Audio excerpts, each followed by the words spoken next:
Ayo kita berdoa bersama sebelum kita mendengar firman. Kami buka hati pagi hari ini Tuhan untuk menerima firman Tuhan yang sudah kami haus mau dilayani dan memberkati kami.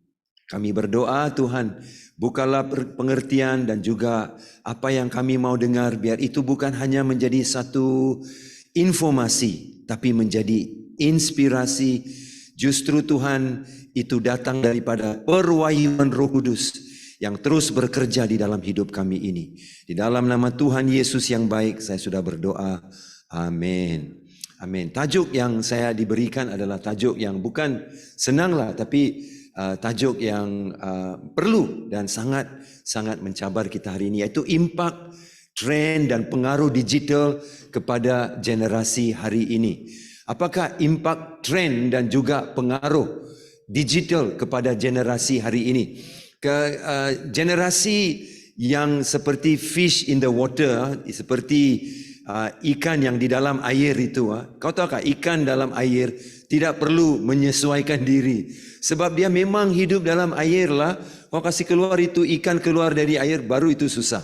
Tapi ikan bila masuk dalam air, dia itu rumah dia. Generasi yang seperti itu, who is the generation which is like a fish in the water? Ia adalah generasi Z, generasi Z. Generasi yang lahir dari mulai tahun 1998 dan ke atas, saudaraku. Mereka adalah generasi Z atau Z yang sudah ada dampak yang sangat besar dengan semua media sosial, dengan teknologi digital, lain daripada kita yang dalam generasi dinosaur, saudaraku. Kamu tahulah siapa generasi dinosaur itu. Tak perlulah saya sebut tahunnya, kita lahir berapa. Okey, generasi dinosaur itu, saudaraku, bagi kita digital, transformasi digital itu adalah satu yang impossible untuk diterapkan. Sebab kita susah mau menyesuaikan diri dengan teknologi. Ini yang saya panggil generasi dinosaur. Jadi sesiapa yang terasa makan cabai itu, saya harap kita ada air untuk minumlah nanti. Nah, mari kita lihat. Kalau kita lihat ini, saudaraku, memindahkan 5 megabyte hard drive milik IBM pada tahun 1956. Kau cuba tengok kotak itu, saudaraku, kotak itu adalah 5 megabyte. Wah, saudaraku, 5 megabyte. Kalau saudara ada iPhone ataupun apa-apa phone sajalah, phone yang macam ini, smartphone seperti ini, saudara tahukah, saudara ada memory yang jauh lebih banyak di dalam phone ini daripada 5 megabyte. Kau tengok apa yang ada di sini yang mungkin saya punya 128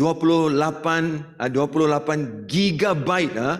Ini baru megabyte. Nanti saya tunjuk kepada saudara apa bedanya itu. 1 megabyte dia bersamaan dengan 1024 kilobyte. Itu kilobyte lah. Ini megabyte, tetapi 1 gigabyte. Saya punya phone ada berapa? 128 gigabyte. 1 gigabyte itu bersamaan dengan 1024 megabyte. Ini baru 5 megabyte. 1 gigabyte itu bersama dengan 1024 megabyte. So, apa yang ada di dalam phone saudara itu jauh lebih berkuasa daripada komputer yang ada di dalam kapal angkasa yang dihantar ke bulan pada tahun 1969, Apollo 11. Wow, Apollo 11, saudaraku, menggunakan komputer berapa? 32 kilobyte. Semua orang bilang, wah, 32 kilobyte. Hebatnya. Apa hebat? You punya iPhone lagi hebat. Kuasa yang ada di dalam phone kamu, jangan cakap iPhone, phone yang paling murah sekali. Phone yang paling murah, smartphone, dia punya kuasa dia lebih daripada 32 kilobyte lah. Nah, kalau kita tengok dalam komputer, dalam ini, 1024 kilobyte is persamaan dengan 1 megabyte. Ini berapa? 32 kilobyte. Berarti ya, apa yang ada di dalam komputer, yang ada di dalam NASA punya kapal angkasa itu, kurang daripada 1 megabyte tau. So berarti saudaraku, you punya phone yang saudara pegang itu, the power that's in your palm. Kuasa yang ada di dalam tangan saudara. Wow. Amazing. Saya mau semua pejam mata sekejap. Just pejam mata, saya bawa kamu. Dan saya mau kamu bayangkan satu bangunan. Satu bangunan. 20 lantai, 20 floors. 20 lantai, luas. Seluas satu padang bola sepak. Cuba bayangkan. 20 lantai. Seluas satu padang bola sepak. Di dalam bangunan itu ada buku semua. Macam buku dalam setiap lantai. Lantai 1. Zoology, lantai 2, astrology, lantai 3. Saudaraku, tentang music, lantai 5, tentang quantum physics, lantai 6. Kau teruslah, terus. 20 lantai, satu lantai seluas satu padang bola sepak. Sekarang buka mata. Itu bangunan boleh ada di tangan saya. Itu bangunan 20 lantai, satu lantai seluas satu padang bola sepak. Boleh you bayangkan ke ada di telapak tangan saya? That's how powerful knowledge is. Itulah berapa berkesan dan berkuasanya pengetahuan hari ini. Semua ada di dalam telapak tangan kita. Ingat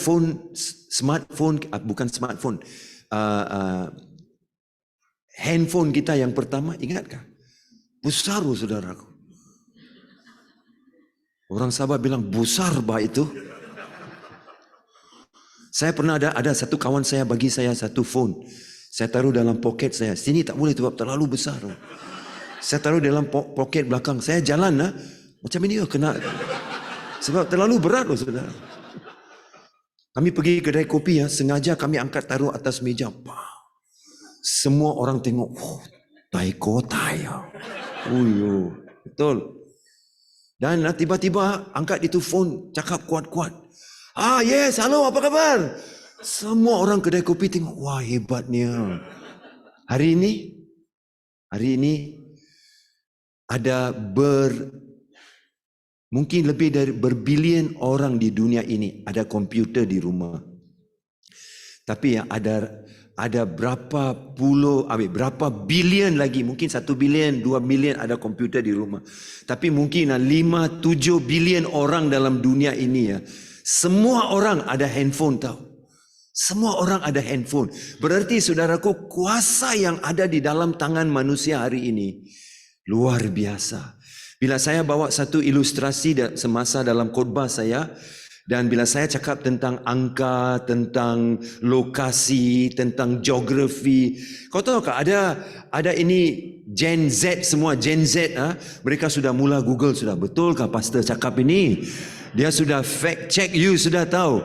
Mereka tahu you cakap betul tak betul. Mereka sudah check kamu sudah. Pastor tak boleh tipu sudahlah lagi. Mereka sudah pandai check. Selepas khotbah habis cakap, pastor tadi you cakap itu kan, sebenarnya tak betul. Macam mana ni? Itulah kuasa pengetahuan.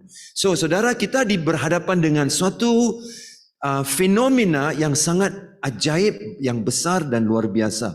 Tetapi tanpa wifi, tanpa digital transformation ataupun transformasi digital, tanpa kuasa dan impak saudaraku media sosial, apakah dunia kita?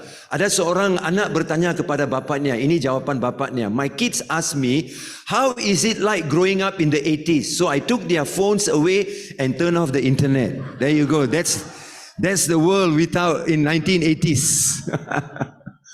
Orang tanya, apakah kondisi hidup dalam tahun 1980-an?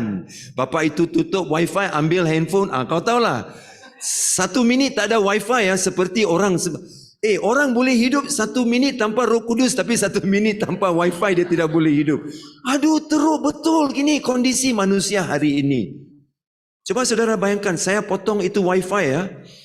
Saudara, tidak ada data dalam phone saudara sekarang. Wah, semua sudah macam penagih dada yang sudah ada withdrawal syndrome, sudah tahu dia begitu. Tapi kita tidak pernah ingat bahawa kalau tidak ada Roh Kudus, sebenarnya kalau tidak ada Roh Kudus lebih buruk keadaan kita daripada kalau tidak ada wifi. Nah, sebenarnya manusia sudah lupa semua itu. Saudara yang kekasih, bagaimanakah kita sebagai orang Kristian, pemimpin, pastor, remaja, bagaimanakah kita melihat impak, saudaraku, digital ini di dalam hidup kita? Bagaimana kita akan membawa diri kita ke depan? Sebab itu saya ucapkan tahniah kepada community digital, kerana community digital, saudaraku, bukan saja satu pelayanan untuk masa pandemik sahaja. Kita fikir community digital jadi famous masa pandemik kerana semua orang menonton dalam online. Tetapi ini adalah pelayanan yang akan membentuk rentak pelayanan yang luar biasa ke depan. So kamu berada di dalam masa in the cutting edge. Kamu berada di dalam satu musim yang sangat penting. So tahniah kepada DUMC dan community digital atas apa yang sedang kamu lakukan, because your fingers are on the pulse of the nation. Ya, jari anda berada di atas nadi bangsa ini dan nadi setiap insan yang hidup di dalam dunia ini. Kerana kita tidak boleh berpisah dengan digital. Kita tidak boleh. Cannot. Kalau saudara boleh, dipersilakan kembali ke era 80-an. Mau? Siapa mau? Maukah saudaraku pakai bell bottom? Itu pun tidak apalah pakai bell bottom. Siapa peduli? Janji ada wifi. Betul-betul? Ya, itulah cara pemikiran kita. So kalau itulah, pertama saudaraku, apakah impaknya? Impak pengetahuan dan kebebasan moral. There is a impact on the knowledge and the freedom, social and moral freedom. Di mana saudara, kalau kita melihat di dalam dunia hari ini, ada impak pengetahuan. Di mana seperti yang saya sudah bagi tahu tadi saudara, di mana kita melihat satu padang bola sepak besar 20 lantai, itu baru 20 lantai ya, lebih tinggi 20 lantai pun informasi yang ada di dalam bangunan itu berada di telapak tangan seorang anak muda 12 tahun yang ada data dalam phone dia. Bangunan 20 lantai, satu lantai sebesar padang bola sepak berada di atas telapak tangan seorang student 12 tahun. Kalau dia ada phone dan ada data, apakah impak pengetahuan dalam pikiran anak itu? Apa yang dia sedang pikir? Apa yang dia sedang nonton? Apa yang dia sedang perhatikan? Seperti ini satu contoh. Bila masa musim pandemik, mengikut George Barnum, iaitu seorang ahli social scientist ya, dia membuat kajian. Dia berkata hanya 32% daripada jemaat Kristen sebenarnya mengikuti online yang disediakan oleh gereja. 32% saja yang mengikuti online yang disiapkan oleh gereja mereka. Yang 30% lagi mereka pergi shopping dari satu gereja ke satu gereja lain. Hari Minggu ini mereka nonton Stephen Furtick, minggu depan mereka nonton Philip Mantofa. Philip Mantofa saudaraku. Minggu yang seterusnya dia nonton saudara siapa? Gilbert Lomoendong. Minggu yang seterusnya dia nonton siapa saudaraku? Jeffrey Rahmat. Dan saudaraku, itu 30%. Yang selebih 30% langsung tidak nonton online, mengikut data yang disiapkan. So setelah yang 30% itu yang lompat-lompat gereja itu, akhirnya bila dia pulang ke ibadah tatap wajah itu, on site, dia tengok pastor dia cakap, dia tidak sama dengan Stephen Furtick. Dia tidak sama dengan Philip Mantofa. Malas bah aku mau dengar khotbah dia ini. Cis kau, sampai hati kau menghakimi pendeta kau. Bertobat kau. Saudara, kalau you sakit, Philip Mentofa akan datang lawat kamu kah? You masuk hospital, Stephen Furtick akan datang lawat berdoa untuk kamu kah? Kalaulah you mati, saudara, satu hari kita semua akan matilah. Jangan bilang, cik, pasal jangan cakap pasal mati. Kalau kita mati satu hari, saudaraku, dan mati, Gilbert Lomendong akan buat ibadah penghiburan kan, saudara? Hey, no. Terimalah pastor you. Nah, tapi saudara, ingat seperti itu kita orang dewasa. Karena kita sudah banyak membuat perbandingan. Kita sendiri susah mau terima pastor punya. Ini yang dikatakan oleh seorang hamba Tuhan. Dia juga adalah seorang social scientist dan juga seorang pastor dan seorang peguam. Carey Nieuwhof, dia cakap begini, satu daripada kepincangan gereja yang bila waktu sudah dibuka adalah banyak jemaat membandingkan pastor mereka dengan pastor yang mereka nonton dulu. Okey ya, itu kita orang dewasa, anak umur 12 tahun itu. Dalam telapak tangan dia ada itu bangunan 20 lantai. Satu lantai sebesar padang bola sepak. Kau pikir apa yang dia pikir? Apa yang sedang melalui dia? Apa yang dia pikir tentang kebebasan moral? Apa yang dia pikir dan nilai-nilai kehidupan yang dia tentukan untuk diri dia sendiri kalau dia terus menonton itu dalam hidup dia? Dikatakan dalam satu hari kita melihat handphone kita 80 kali, saudaraku. Kita ambil handphone kita satu hari, kita tengok handphone kita 80 kali. Ada orang lebih lah, ada orang lebih. Sebab ada orang solek juga pakai handphone dia.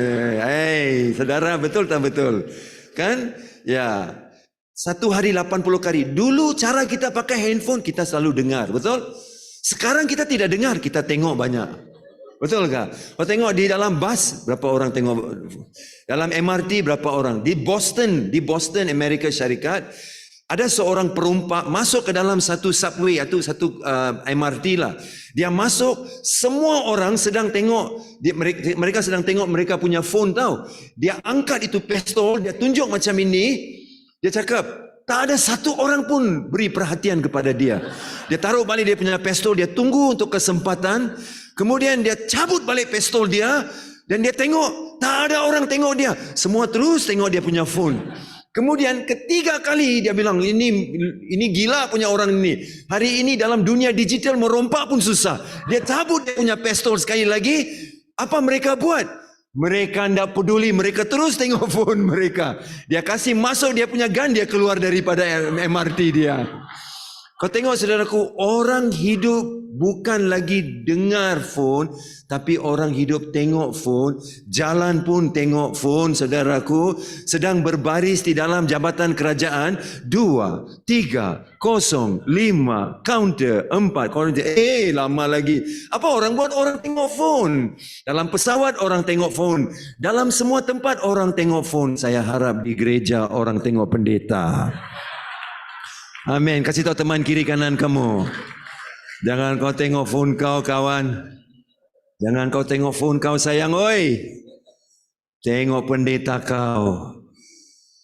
Sebab itu saya selalu dorong jemaat saya juga, bawa you punya paper Bible. Kalau boleh bawa paper Bible. Sebab kita pakai phone kita itu tiba-tiba tengok Alkitab. Wah, pastor sedang bawa firman. Ting, tiba-tiba masuk WhatsApp, habis. Tiba-tiba ada FB punya reminder. Apa itu? Parlimen sudah dibubar. Oh, tidak dengar khotbah kita, saudara. Saudara sadarkah bagaimana ini mempengaruhi pengetahuan, kebebasan moral kita? Nah, saudara, pengaruh dan kuasa pengetahuan telah berubah secara sangat mendadak di dalam dunia kita hari ini. Ya, sangat mendadak. Contohnya, saudara, apa yang terjadi adalah ini yang kita panggil konsumsi konten. Content consumption telah meningkat 30% di masa pandemik. Berarti orang sudah mula konsumsi ataupun sudah mula, ini adalah bahasa Indonesia lah ini. Minta maaf, sister. Nah, Okey, saya pakai bahasa Melayu. Penerapan konten, saudaraku. Penerapan konten telah meningkat. Thank you for, I'm trying, I'm growing. Penerapan konten, saudaraku, sudah meningkat 30% di masa pandemik. Saya baca satu survei, saudara tahukah? Ini survei tentang kebebasan melayari laman web di masa pandemik. Malaysia jatuh di tangga keempat untuk orang menerapkan ataupun konsumsi konten pornografi di dunia. Tangga keempat. Malaysia duduk tangga keempat di musim pandemik. Untuk gelaran kita mendapat tempat keempat. Untuk apa? Tujuan yang salah. Melayari laman web lucah. Tempat keempat.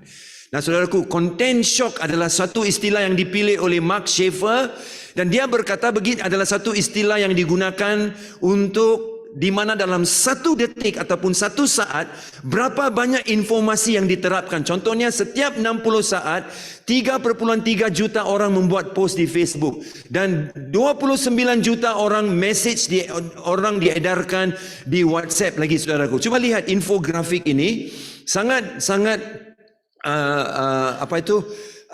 susah mau dipahami bahawa apa yang berlaku dalam 60 saat di internet ini yang dikenali sebagai konsumsi konten ataupun penerapan, saudaraku, informasi dan juga pengetahuan yang sedang berlaku 1 minit, in 1 minute, saudaraku. Ini yang sedang berlaku, saudara. Sangat-sangat tidak boleh kita terapkan dalam pemikiran manusiawi kita itu. Apa yang saudara boleh lihat di sini, begitu banyak, 15.2 million text send, saudaraku. Ya, kita lihat berapa email yang dihantar. Kita lihat berapa lagu yang di stream di US dalam 1 minit sahaja. Ini yang sedang berlaku dalam dunia hari ini, dan ini yang sedang dihadapi oleh generasi muda dan generasi tua hari ini. Nah, saudaraku, itu nombor 1. Nah, sebelum saya pindah ke poin yang kedua, bila saya bercakap tentang moral freedom, kebebasan untuk membuat keputusan-keputusan moral hari ini, dengan adanya informasi-informasi yang begitu bebas, dengan adanya kuasa di tangan seorang anak muda yang seperti bangunan 20 lantai, 1 lantai sebesar padang bola sepak di telapak tangan dia, dikatakan banyak anak muda telah membuat pilihan di mana mereka sudah mula percaya bahawa alternative lifestyle, iaitu cara hidup yang alternatif ataupun pilihan baru yang boleh dipilih. Seperti kalau saudara tinggal satu rumah tanpa bernikah atau tanpa berkahwin. Okey, di Indonesia kalau saya cakap kahwin itu, orang cakap, "Pastor, jangan pakai kahwin. Sebab itu untuk binatang saja," dia cakap. Betul kan? Tapi kalau di Malaysia kita cakap kahwin, sudah kahwin kau bernikahlah, okeylah, whatever, kau saudara fahamlah. Sebelum berkahwin kita tinggal satu rumah. Cohabitation, ini adalah alternative lifestyle. Cohabitation. Anak muda sekarang cakap it's okay. It's okay. Kita boleh jimat elektrik, kita boleh jimat sabun basuh baju, kita boleh jimat washing machine, satu washing machine kita bayar, kita boleh jimat sabun mandi, kita boleh jimat air, kurang asam betul ni. Mereka menggunakan, jadi untuk itu mereka hidup satu rumah sebelum mereka berkahwin. Pilihan ini datang daripada mana, saudaraku?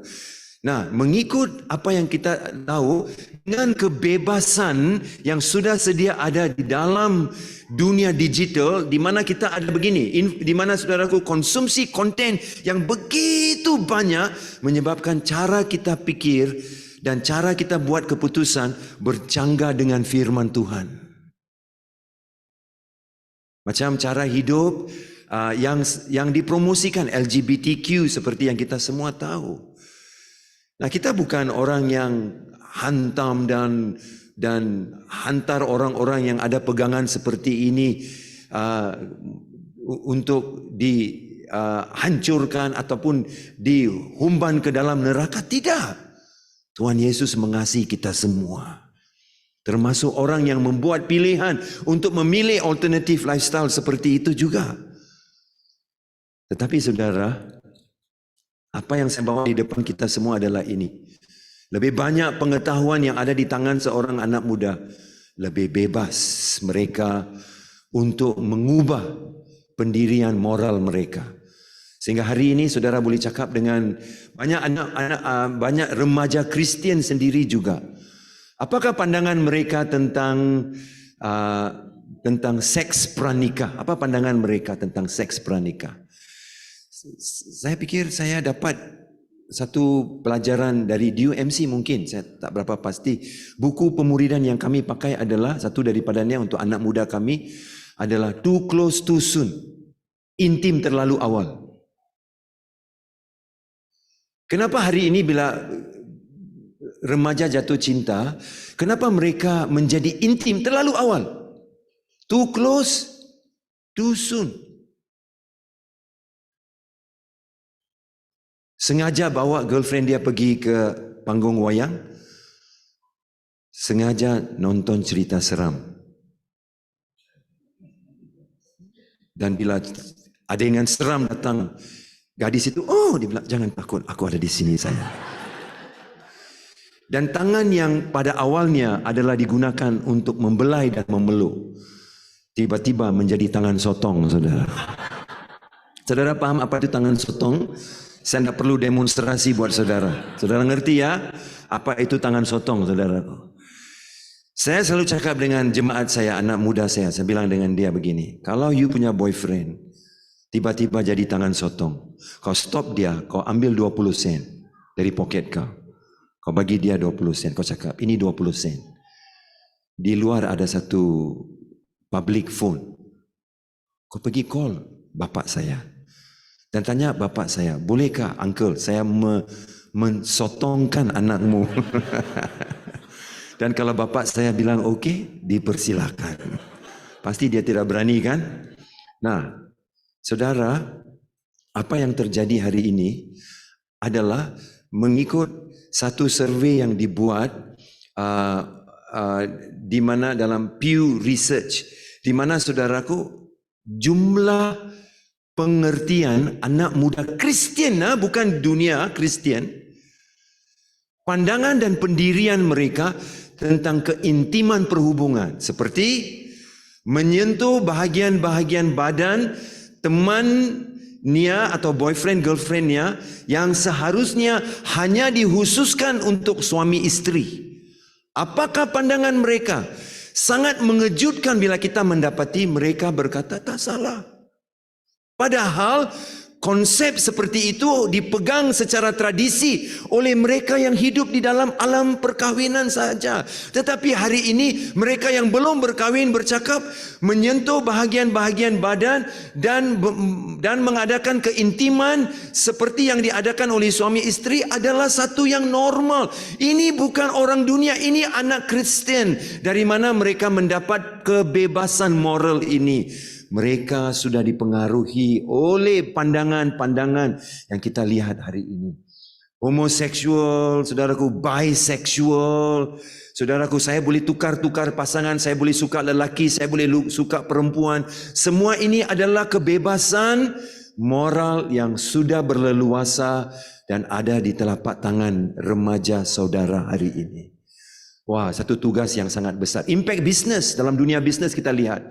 Dunia bisnes dan cara hidup harian meninggalkan pilihan tradisi kerana transformasi digital.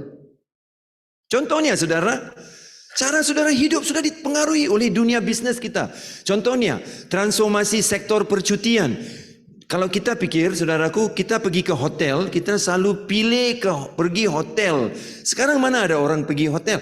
Kamu mau buka hotel, saudara mesti bangun satu bangunan, saudara mesti bina banyak bilik dan taruh banyak katil. Tapi hari ini ya, orang sudah ada Airbnb. Saudara punya rumah boleh jadi hotel. konsep hari ini tentang bisnes untuk hotel sudah berubah. Dulu saudaraku, pengangkutan. Kalau saudara mau adakan bisnes pengangkutan yang terbesar, macam mana? Apa yang saudara harus buat kalau ada bisnes pengangkutan? Kita pikir begini, kita perlu ada banyak kereta, banyak bas, banyak taksi. Tak perlu. Saudara, orang yang menggunakan Grab ataupun Uber atau Lyft di dunia, mereka yang ada bisnes itu, mereka pakai kereta U. Mereka jadi kaya tanpa memiliki satu pun, mereka boleh jadi kaya. Macam mana? Mereka pakai kereta saudara untuk buat bisnes Grab. Betul tak? Kalau pikir, kalau saya mau buka bisnes penyerahan makanan, apa yang saya mesti buat? Saya mesti ada banyak motosikal. Tak perlu. Food Panda pakai motosikal mereka sendiri. Saya sebagai orang yang boleh pikir, saya gunakan saya punya kemampuan untuk minta orang yang ada motosikal. Ada motosikal, ada motosikal. Boleh buat bisnes, mari. Dunia sudah berubah hari ini. Dunia sudah berubah. Apalagi kalau kita dulu minta industri muzik, kita pergi beli CD. Ada orang masih beli CD kah? Saya ada banyak khotbah CD yang saya pernah jual dulu. Khotbah CD saya. CD, DVD. Hari ini semua CD dan DVD saya sedang kumpul abuk di office saya, saudaraku. Betul. Sebab saya bawa ke konferensi-konferensi, saya cuba jual DVD saya, CD saya, tak ada orang mau beli. Tak ada orang beli. Sebab kereta yang baru mereka beli tak ada CD player pun. Tak ada DVD player pun. Semua adalah dalam bentuk apa, saudaraku? Live stream music yang telah di stream, yang saudara boleh beli seperti Spotify. Jokes RM9.90 sebulan. Kau boleh dengar berapa lagu tahu? 30 juta lagu. Untuk RM9.90. Pernah dengar ini? RM20. Kau boleh dengar semua music yang Spotify ada. Mungkin ada 100 juta lagu di dalam sana. Lagu dangdut, saudara.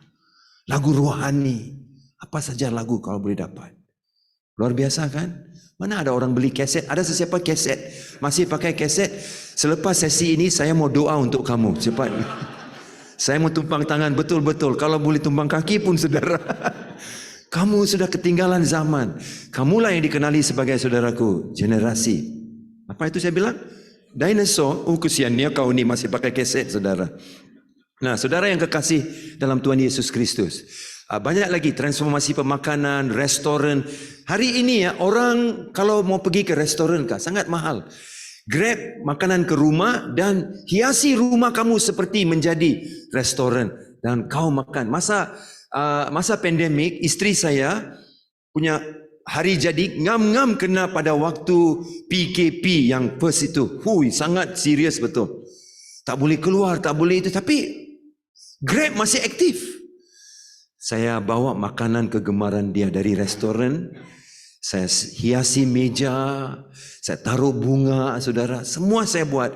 Saya bawa lampu dia gelap-gelap sikit, taruh lilin, macam restoran. Wah, kenapa mau pergi restoran? Bayar berapa ratus di sana?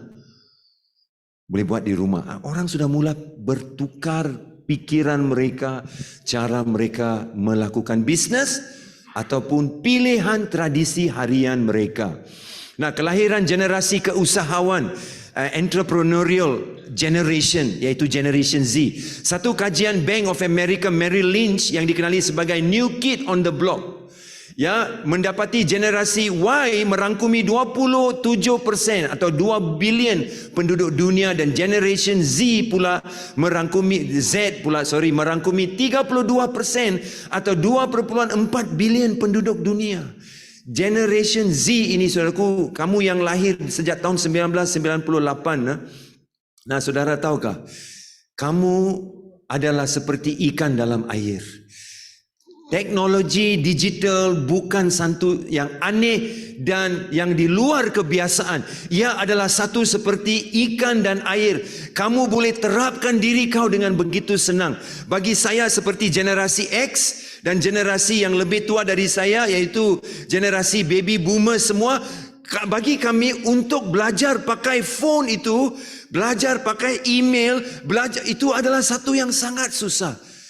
Jadi bagi generasi Z ini atau Z ini saudara, cari jodoh, beli makanan, belajar, dapat informasi kehidupan, cari petua, bagaimana kasih keluar kesan darah daripada baju. Senang saja, semua ambil YouTube terus. Bagi kita orang tua saudaraku yang generasi dinosaur itu saudara, bila kita kena darah di baju kita fikir, ayo kena darah, kesan darah tak boleh cuci. Datang satu generasi Z, dia bilang, bagi selesaikan. Dia ambil baju itu selepas 2 minit dia kasih balik. Macam mana kau boleh kasih hilang itu kesan darah? YouTube mak. Beda kan? Sangat berbeda. Generasi Z memiliki US 600 bilion kuasa perbelanjaan dunia, yaitu bersamaan dengan 40% kuasa pengguna dunia. 40% of world consumer power ada di dalam tangan generasi Z. Kamu yang lahir 1998 yang sekarang berumur mungkin sekitar 24 tahun. Wow. Kau adalah orang yang ada kuasa pengguna yang sangat besar. So gereja, macam mana kita berinteraksi dengan generasi ini? Macam mana kita siapkan? Untuk saya juga mesti jawab soalan ini. Khotbah kita, pemuridan kita, macam mana mereka akan belajar? Dengan kesibukan harian dunia hari ini, macam mana mereka belajar? Bagi gereja kami masa pandemik, kami buat app gereja kami sendiri, app. Dan dalam app itu kami masukkan semua video-video pemuridan. Kami ada 4 video pemuridan untuk pelayan semua. Berarti dalam gereja kami, siapa yang melayani sebagai usher, backup singer, pemimpin pujian, pemain musik, pelayanan guru-guru sekolah minggu, kaum bapa, wira, apa pelayanan saja. Kita mau semua pelayan, all the servers, menonton 4 video itu. Kami panggil itu video, yaitu pemuridan pelayan, yaitu kelas pemuridan pelayan, service discipleship class. Kita tidak mau pelayan kami, kau mau jadi pelayan dalam usher kah? Boleh, ayo masuk. Kau mau jadi musician kah? Masuk. Saya percaya semua pelayan mesti dimuridkan. Amin. Mesti dimuridkan. Memuridkan mengikut budaya gereja kami dan juga mengikut dasar firman Tuhan. Contohnya satu daripadanya dalam 4 topik video kami, satu daripadanya adalah budaya melayani dalam roh kecemerlangan. Kedua, budaya melayani dengan budaya hormat. The culture of honor. How do we honor while we are serving? Semua pelayan kami akan dipimpin oleh satu ketua pelayanan. Dia akan membuat masa bersama dengan pelayan dia untuk duduk dan nonton video itu, atau pelayan itu menonton sendiri. Ketua pelayanan akan duduk dan menggunakan soalan perbincangan. Semua ada dalam app itu. Dalam app mereka boleh download dalam Google Play ataupun App Store, dan mereka boleh interaksi. Pemuridan ada di dalam app itu. Sebab dunia hari ini susah sikit kalau kita bilang semua mesti datang ke church. Seperti tidak ada hari lain sudahlah. Hari Selasa, hari Rabu, hari Kamis, seperti ada something going on, betulkah? Dalam gereja kita, dalam bandar besar, traffic jam, macam mana mau suruh orang datang sini? Jadi kita melihat dunia hari ini sudah berubah. Dan apakah gereja sudah siap? Kenapa saya tidak berani keluar dari media sosial? Adakah media sosial itu satu yang jahat? Nah saudara, contohnya media sosial, ada orang bilang ada beberapa sebab. Media sosial adalah teknologi asas abad ke-21. Sah? Setuju? Media sosial adalah teknologi asas. Kalau tidak ada teknologi ini, kamu sudah ketinggalan zaman. Kedua, media sosial sangat penting untuk pencapaian saya dalam ekonomi abad ke-21. Setuju? Tanpa media sosial, kamu tidak boleh jadi businessman yang successful dalam ekonomi dunia hari ini. Ketiga, Media sosial tidak berbahaya, malah menyeronokkan. Setuju? Bagaimana saudara jawab soalan-soalan ini? Saya membagi tahu saudara. Saya lihat tadi ada orang macam ini. Sah? Sah. Satu, sahkah saya tak boleh jadi kompetitor, pesaing dalam alam ekonomi kalau saya tidak ada media sosial? Macam mana saya mau jadi businessman kalau aku tidak dalam Facebook? Aku tidak ada Instagram, aku tidak boleh post sesuatu dalam Twitter. Macam mana itu? Tapi saya ada orang-orang yang dalam dunia bisnes yang hari ini akan mempertikaikan ini. Nah, adakah media sosial baik atau jahat? Saudaraku, baik atau jahat? Impak kehidupan rohani dan pemuridan generasi hari ini. Kita lihat beberapa. Media sosial dan impak rohani. Trend digital bukan saja fenomena zaman moden, tetapi fenomena rohani. Setuju tak setuju saudara? Ini penting. Saya setuju ini 100%. Sebab impak yang kita alami hari ini adalah impak yang sangat besar dari segi rohani. Dari segi rohani, this is the biggest impact. Contohnya saudara, kita lihat yang pertama. Trend digital bukan saja fenomena zaman moden, tetapi fenomena rohani. Ya, adalah satu fenomena rohani yang saudara tidak boleh elakkan. Cuba lihat berapa banyak informasi ada di dalam dunia hari ini. Bible versi Borneo sudah ada di dalam, boleh download sekarang sudah. Amin, puji Tuhan. Kalau saudara mau khotbah tentang penceraian, berapa banyak informasi kau boleh dapat? Kalau saudara mau cakap tentang seks pranikah, berapa banyak informasi kau boleh? Banyak saudara. Tapi puji Tuhan kan, dalam Habakuk pasal 2 ayat 14 berkata begini. Sebab bumi akan penuh dengan pengetahuan tentang kemuliaan Tuhan, seperti air yang menutupi dasar laut. Like the waters covers the sea, the earth. The glory of the knowledge of God will spread throughout the earth. Sebagaimana bumi menutupi, air menutupi bumi ini, pengetahuannya tentang Tuhan akan merangkumi dan meliputi bumi ini. Hari ini tanpa saya ambil satu pesawat, saya sedang berkhotbah, orang sedang nonton dalam internet atau YouTube atau dalam live stream seperti sekarang, dan mereka mendapat Injil tanpa saya tinggalkan rumah saya. Ada amin?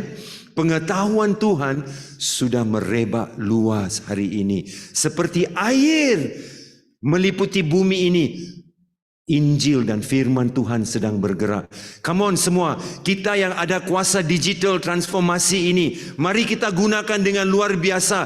Kerana ini yang telah Allah berikan kepada kita. Jangan berikan hanya kebebasan moral, hidup bebas dalam dosa, dan hidup mengikut sesuatu gaya hidup bercanggah dengan firman Tuhan yang memenuhi bumi ini. Kita boleh memenuhi bumi ini dengan firman Tuhan, dengan pengetahuan Tuhan. Amin saudara.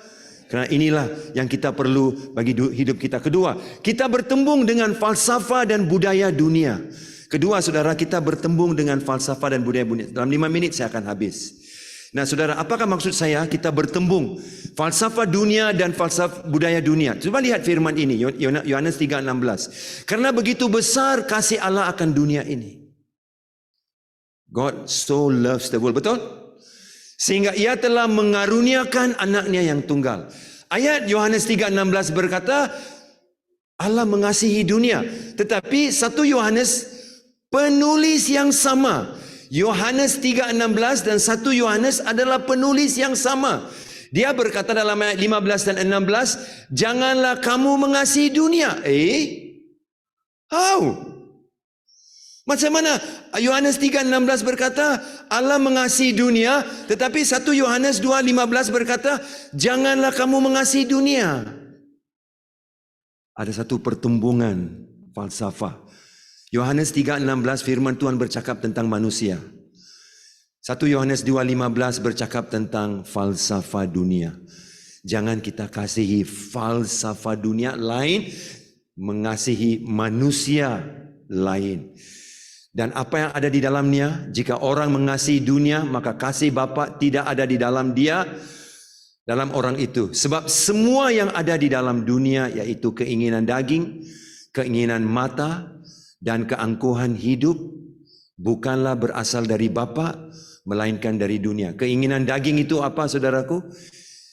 Hedonism. Keinginan mata itu, saudaraku, materialism. Keangkuhan hidup itu, saudaraku, adalah nafsu yang tidak berhenti. Nah, jadi ya, bila saya bawa phone saya ini, baik ya, baik ini phone boleh bantu saya. Tapi ini phone juga boleh jadi tempat untuk saya jatuh dalam dosa, tahu. Sebagai pastor pun, kalau saya tidak awasi, saya boleh pergi ke tempat-tempat yang saya tidak harus pergi. Dan saya menonton sesuatu yang saya tidak harus nonton. Ada pertembungan falsafah yang terjadi di antara dua ini. Dan bagaimana kita mengurus kedua-dua ini? Terakhir, ini the last one, social impact kesihatan dan social generasi hari ini. Pertumbuhan otak next generation lebih perlahan berbanding generasi sebelumnya. Dr. John Hutton, pediatrician dan clinical researcher at Cincinnati Children's Hospital. Kau tahukah, otak pertumbuhan anak jadi lebih kecil. Kenapa? Sebab pendedahan terlalu banyak kepada media sosial dan juga digital transformation. Apa yang terjadi? What is the effect? Identity mereka. Mereka tidak berani berinteraksi dengan orang lain. Keyakinan mereka mula kurang. Ini yang dikatakan bila pertumbuhan otak mereka menjadi kecil. Dampak media sosial dalam kesihatan mental generasi hari ini. Canadian Mental Health Association mendapati pelajar yang berumur 13 hingga 18 tahun meluangkan masa sekurangnya 2 jam sehari dalam media sosial, melaporkan kejadian depresi, kemurungan, kecemasan, perasaan mau bunuh diri yang berleluasa. Wow. Pergantungan kepada media sosial yang terlalu banyak menyebabkan kesepian, depresi, kegelisahan, kemurungan yang dilaporkan oleh Anxiety and Depression Association of America. Generasi Z melaporkan kepada Business Insider penggunaan media sosial yang berterusan mendesak seseorang untuk mencari koneksi perhubungan. Mereka haus, mereka mencari koneksi perhubungan. Last, media sosial meningkatkan lagi penyakit mental di kalangan generasi Z kerana mereka adalah pengguna utama media sosial. Okay. So, soalannya, is media sosial bad? Mestikah kita stop ini? Digital jahat. Kalau saudara cakap alam digital jahat, media sosial jahat, ini seperti inilah saudara. Kalau malam ini Manchester United kalah dengan Liverpool apa dan cuba lihat ada satu orang dia penyokong Manchester United. Ada penyokong Manchester United? Ada beberapa. Ya, lagi satu tangan. Nah, setelah saudaraku Manchester United kalah, kau bangun, kau bilang, apa ini TV Samsung ini punya masalah lah. Siapa salahkan TV Samsung? Manchester United kalah, you jangan salahkan TV Samsung kamu lah. Betul kah? Itu Manchester United salah atau dia punya strategi. Sebab itu dia kalah. Bukan TV yang salah yang tunjuk siaran-siaran yang tergendala konon. Jangan salahkan media sosial. Yang harus disalahkan adalah penggunanya. Yang salah tafsir. Yang pikir bahawa media sosial berapa banyak like ada orang terima, berapa banyak post orang suka. Dia menggunakan semua itu sebagai identiti dia. You salah you. Jangan salahkan media sosial. Jangan salahkan TV you kerana Manchester kalah. Itulah artinya. Faham saudara? Media sosial adalah bagus. Kalau kau sakit kepala, kau makan Panadol, betul kah? Saudara, tapi Panadol juga kau boleh salah guna, betul? Boleh. Tapi Panadol diciptakan untuk tujuan yang bagus. Jangan salah guna. Seperti itu, media sosial ada berkatnya. Community digital telah membuat keputusan untuk menggunakannya untuk kemuliaan Tuhan. Puji Tuhan. Amin, saudara. Puji Tuhan. Tetapi jangan salahkan kalau you dan saya, Bapak Ibu dan saya salah gunakannya untuk menghancurkan hidup kita atau meremukkan identiti kita. Mari kita berdoa. Bapak, saya berkati setiap daripada para pastor, pemimpin, remaja, muda-mudi, dan kami sebagai penentu-penentu hala tuju gereja dan pelayanan. Kami dihadapkan dengan satu cabaran yang sangat besar. Kami di sini Tuhan berdoa di dalam nama Tuhan Yesus Kristus. Dunia yang semakin berubah karena pengetahuan, knowledge. Alkitab berkata knowledge puffs up. Pengetahuan itu menjadikan seorang angkuh. Tapi Bapak, saya berdoa untuk kami semua. Kami ada kuasa pengetahuan lewat transformasi digital ini. Gunakannya Tuhan untuk memuliakan nama-Mu. Sebagaimana air menutupi bumi ini, begitu juga Tuhan, tutupilah bumi ini dengan kemuliaan Engkau. Bangkitkan di sini Tuhan. Bangkitkan dari sini. Dalam digital, community digital yang pertama ini, konferensi yang pertama ini, bangkitkan di sini Tuhan orang-orang yang akan mencari kaedah-kaedah terbaru bagaimana menggunakan transformasi digital untuk membangkitkan pelayanan mereka, untuk membangkitkan pemuridan mereka, Tuhan, untuk meneguhkan kelompok sel mereka, untuk menjadikan remaja tidak lagi dihancurkan oleh dunia yang menyesatkan. Tapi Tuhan, daripada konferensi ini saya berdoa akan ada pastor, pemimpin, anak muda dan juga remaja yang baru yang duduk di sini. Roh Kudus akan menginspirasikan mereka. Mereka akan menjadi content writer yang luar biasa dipakai Tuhan. Mereka akan menjadi pribadi yang menggunakan Tuhan transformasi digital untuk membawa iman anak muda ke next level Tuhan. Terima kasih Bapa. Pakai kami, berkati pelayanan ini, community digital. Berkati Tuhan hidup kami. Di akhirnya nama Tuhan Yesus dimuliakan sekarang dan selama-lamanya. Haleluya. Yang percaya katakan amin. Puji Tuhan.